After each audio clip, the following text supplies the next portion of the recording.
तत्सवितुर्वरेण्यं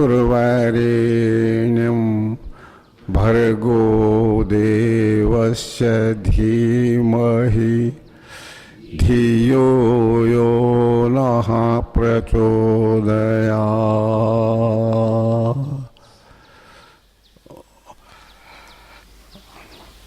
आपकी पुस्तक जो है योग दर्शन,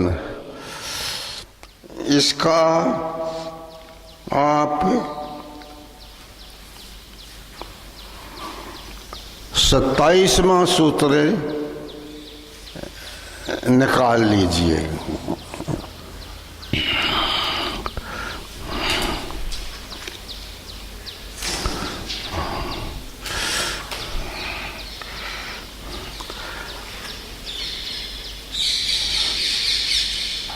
सत्ताईसवां सूत्र निकालिए।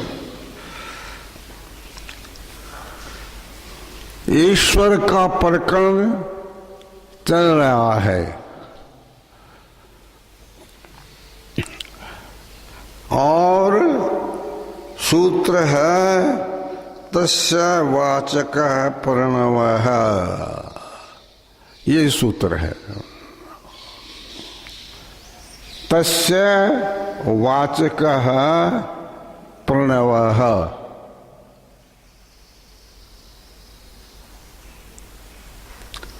तस्य उसका,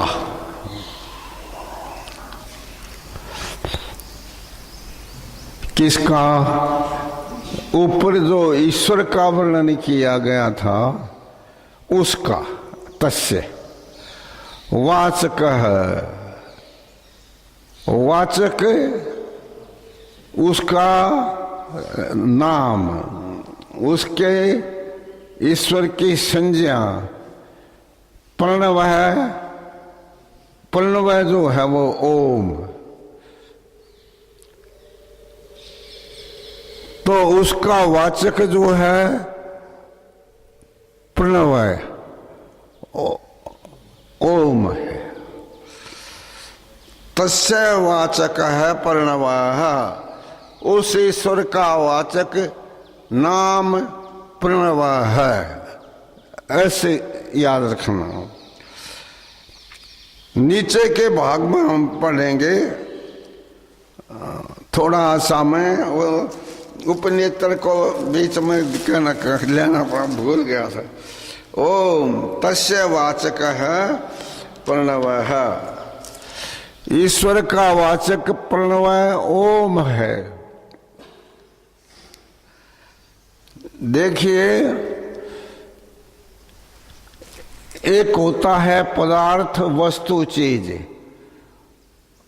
और एक वस्तु का नाम, उसी को वाचक कहते हैं। इसके नीचे के भाग में पढ़ेंगे उस ईश्वर का वाचक नाम, आगे खोल दिया संज्ञा, नाम को खोला के संज्ञा, इसको संज्ञा कह दो, नाम कह दो। ओम है उस ईश्वर का वाचक, बताने वाला शब्द, नाम, प्रणव ओम है। ईश्वर का लक्षण किया और फिर बताया कि जिस ईश्वर का वर्णन किया गया है उसका नाम ओम है।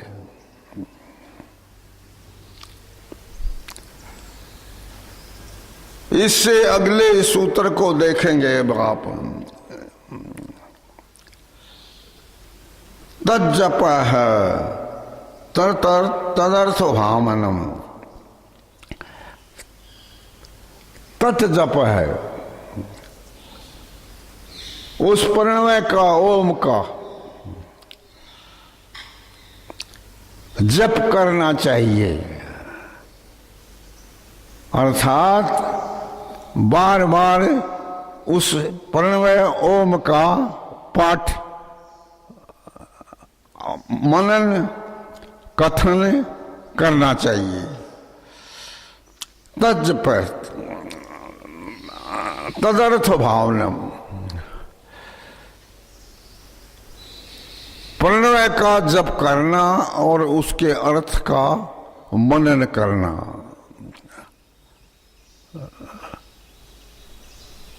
तद जप है, तदर्थ भावना। ओम का बार बार पाठ करना और उसकी भावना, मनन, उसके स्वरूप का चिंतन, ईश्वर के स्वरूप का। अब इसके आगे आप देखिए, तज्जप है, उस ओम शब्द का जप, और तदर्थ भावनम, उसके अर्थ ईश्वर का चिंतन, ध्यान करना चाहिए। ये इसका अर्थ बताया हूं। उस ओम शब्द का जप करना, बार बार दोहराना चाहिए, और उसके अर्थ का, ईश्वर के गुण, कर्म और स्वभाव का मन में विचार करना चाहिए। प्रथम ईश्वर का स्वरूप बताया, ईश्वर कैसा है, फिर ईश्वर का नाम बतलाया, और अब जप की विधि बतलाई कि उसका जप करना और फिर अर्थ का मनन करना, मन में भावना करना। इसके अगले सूत्र को देखिए, ततः प्रत्येक चेतना अधिगम अपि अंतराय अभावश्च है। ततः कहते हैं कि ओम का जब करेंगे हम, भावना के साथ करेंगे, तो उसका परिणाम क्या होगा, परिणाम फल क्या होगा? प्रत्येक चेतनाधिगमन, अंतर्यामी सर्व परमात्मा का ज्ञान होगा। प्रत्येक चेतना अधिगमन, उस परमात्मा का स्वरूप की प्राप्ति होगी। और अंतराय अभावश्च, अंतरायों का, बाधाओं का आगे बतलाएंगे, उनका निराकरण होता है। अर्थात ओम का जप करने से ईश्वर का साक्षात्कार और अंतराय का, योग में जो बाधक है उनको अंतराय बोलते हैं, योग के बाधकों को, उनका निराकरण होता है।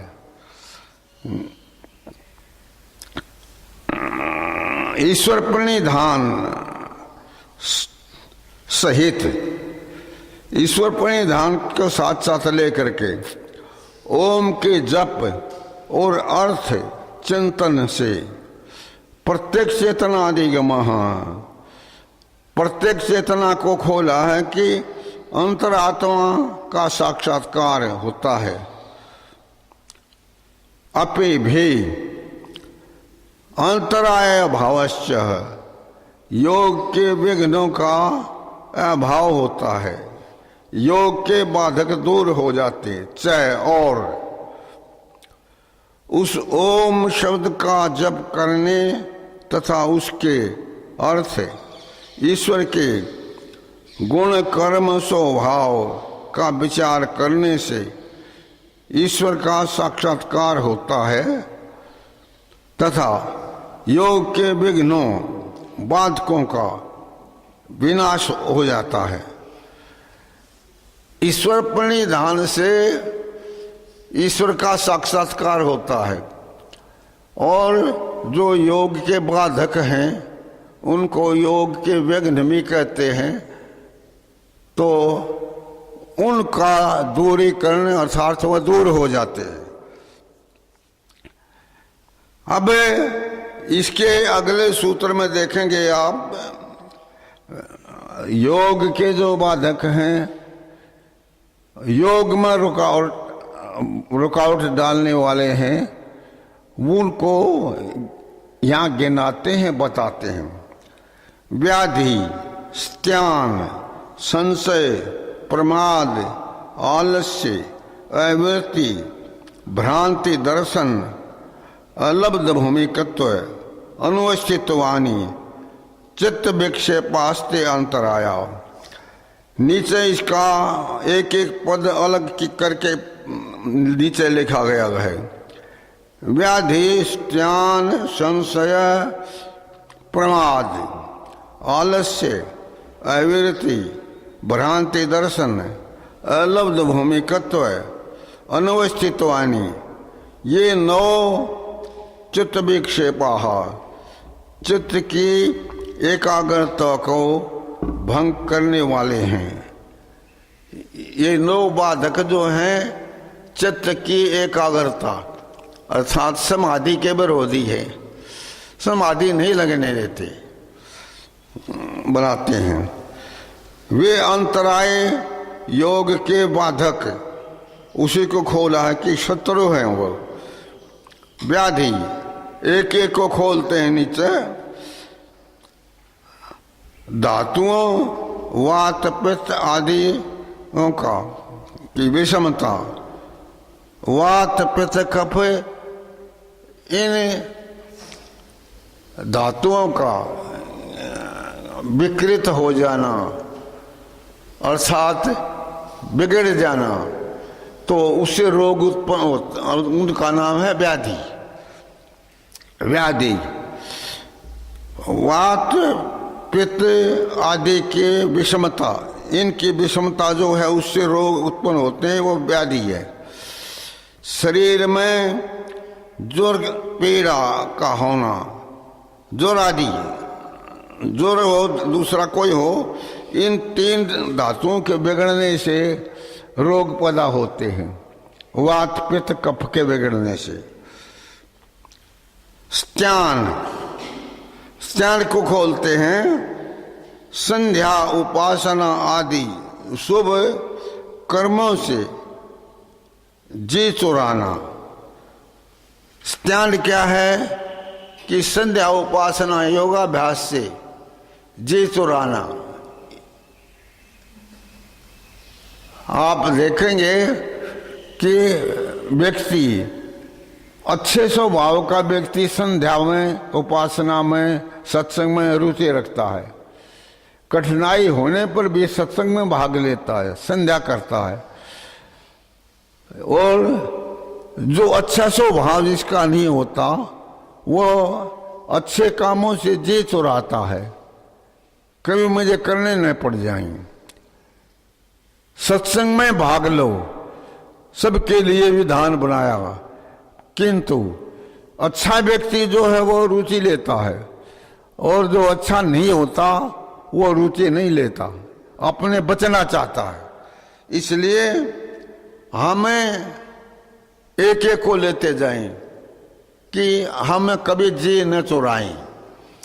मन में ये भावना न आए कभी कभी मुझे संध्या न करनी पड़ जाए, गायत्री का जप न करना पड़ जाए। इसलिए रुचि उसमें हमारी हो, ये विघ्न को दूर करना। जानबूझ कर नहीं करना, अर्थात जानता है कि संध्या करनी चाहिए, उपासना करनी चाहिए, फिर भी नहीं करता, ये स्त्यान के अंदर आता है, ये बालक है। संशय, किसी वस्तु के बारे में 2 प्रकार का ज्ञान होना। किसी वस्तु के संबंध में 2 प्रकार का ज्ञान होता है, अर्थात अंधेरे में मान लीजिए कोई ठूंठ खड़ा हो और हम उसको देख करके अंधेरे में ये संदेह करते हैं ये मनुष्य है या ठूंठ है। रस्सी पड़ी हो अंधेरे में, रस्सी, ये सांप है या रस्सी है, तो संशय जो होता है वो बाधक होता है। जिसके मन में यह संशय होता है कि ईश्वर पता नहीं है या नहीं है, वो संध्या उपासना नहीं करेगा। और जिसके मन में विश्वास है पूरा, वो बाधा आने पर भी संध्या करता है। वो भोजन खाना छोड़ देता है परंतु संध्या करता है। संशय, किसी वस्तु के बारे में दो प्रकार का ज्ञान है, व्याधिष्ठान संशय। आगे लिखा है प्रमाद। प्रमाद बाधक है। कैसे, क्या है?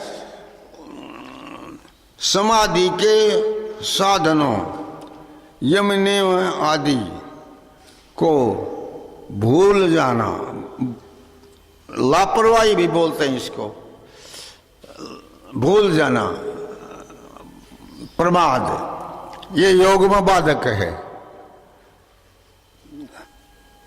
इसके आगे चलिए, पुरुषार्थ न करना, उसके लिए परिश्रम न करना, अविरति, मन में रूप रस आदि विषयों को भोगने की इच्छा का बना रहना, शब्द स्पर्श रूप रस गंध, विषय भोगों में जो रुचि होती है व्यक्ति की, तो वो योग में बाधक होती है। विषय भोगों में जो रुचि होती है वो योग में बाधक होती है। इसलिए शब्द स्पर्श रूप रस गंध विषय हैं, इनकी ओर कभी ध्यान न किया जाए, और आकर्षण हो तो प्रयास करके रोक देना चाहिए। ये आपको क्या सुनाया जा रहा है कि योग में जो जो बाधक हैं, जो विरुद्ध स्वभाव हैं, जो विपरीत बातें हैं, वो बताया जा रहा है। इनको अच्छी प्रकार से याद कर लेना। अभिरति अर्थात वैराग्य का नहीं होना। इसके आगे भ्रांति दर्शन, उल्टा ज्ञान होना। क्या जड़ को चेतन, चेतन को जड़ समझना। व्यक्ति कभी कभी इस शरीर को चेतन मान लेता है, शरीर को, और इतना नहीं कि मन जड़ है उसको चेतन मान लेता है। तो इसलिए विपरीत ज्ञान, मिथ्या ज्ञान जो है भ्रांति दर्शन है। अब ईश्वर की ओर चलिए। ईश्वर के विषय में ये मिथ्या ज्ञान होना कि ईश्वर अवतार लेता है, शरीर धारण करता है। जो अच्छे लोग नहीं हैं, बुरे हैं, खराब हैं, उनको दंड देने के लिए ईश्वर अवतार लेता है।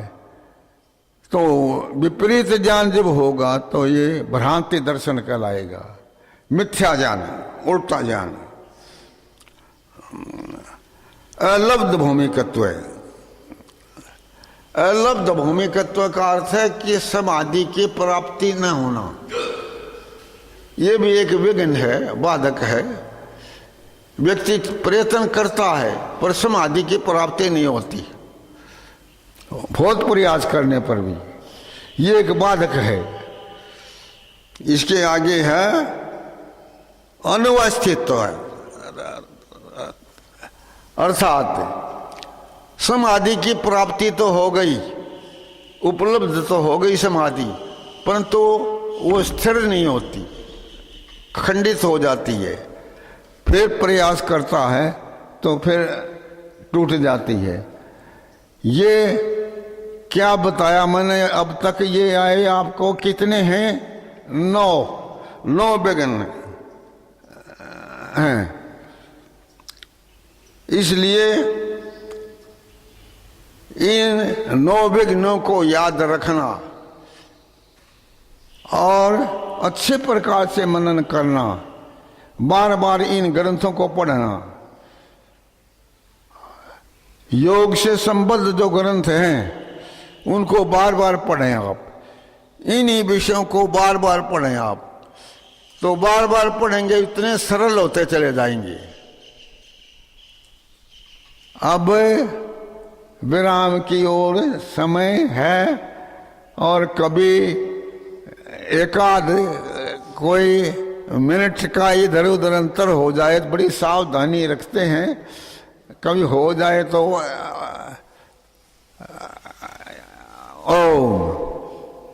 अब यहां विराम होगा। मातृशक्ति स्वामी जी के जो ये दर्शन के ऊपर जो व्याख्या चल रही है, इसका हम निरंतर लोगों को पहुंचा रहे हैं, और देश विदेश से हमारे पास में बहुत लोगों ने प्रसन्नता व्यक्त की है और बहुत बहुत धन्यवाद किया है। तो ईश्वर का धन्यवाद है कि स्वामी जी पुनः स्वस्थ हो गए हैं और हमारे सामने ये वेद की बातें, दर्शन की बातें, उपनिषद की बातें हमारे सामने रख रहे हैं। हम प्रयास करेंगे कि प्रत्येक स्वामी जी का प्रवचन जो है वो देश और विदेश में जहाँ लोग इनके प्रशंसक हैं, जिनके साथ हमारा संपर्क है, हम पहुँचाते रहेंगे और उन तक ये ज्ञान पहुँचता रहेगा ताकि उनको भी लाभ हो। आजकल ऐसे साधन हो गए हैं कि हम यहाँ बैठे हुए केवल अपने तक ही सीमित नहीं रखते हैं, हजारों व्यक्तियों तक पहुँचा देते हैं। तो ईश्वर का धन्यवाद करते हैं, स्वामी जी का धन्यवाद करते हैं कि आप यहाँ पर आते हैं और हम उपदेश करते हैं।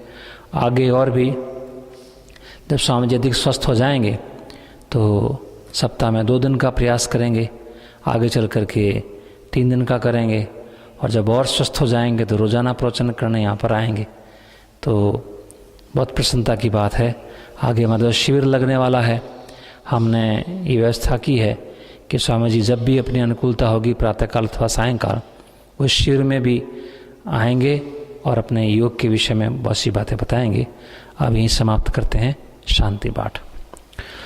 ओम द्यौः शान्तिरन्तरिक्षं शान्तिः पृथिवी शान्तिरापः शान्तिरोषधयः शान्तिः वनस्पतयः शान्तिर्विश्वे देवा शान्तिर्ब्रह्म शान्तिः सर्वं शान्तिः शान्तिरेव शान्तिः सामा शान्तिरेधि। ओम शान्तिः शान्तिः शान्तिः। सर्वेभ्यो नमः। सबको सादर नमस्ते।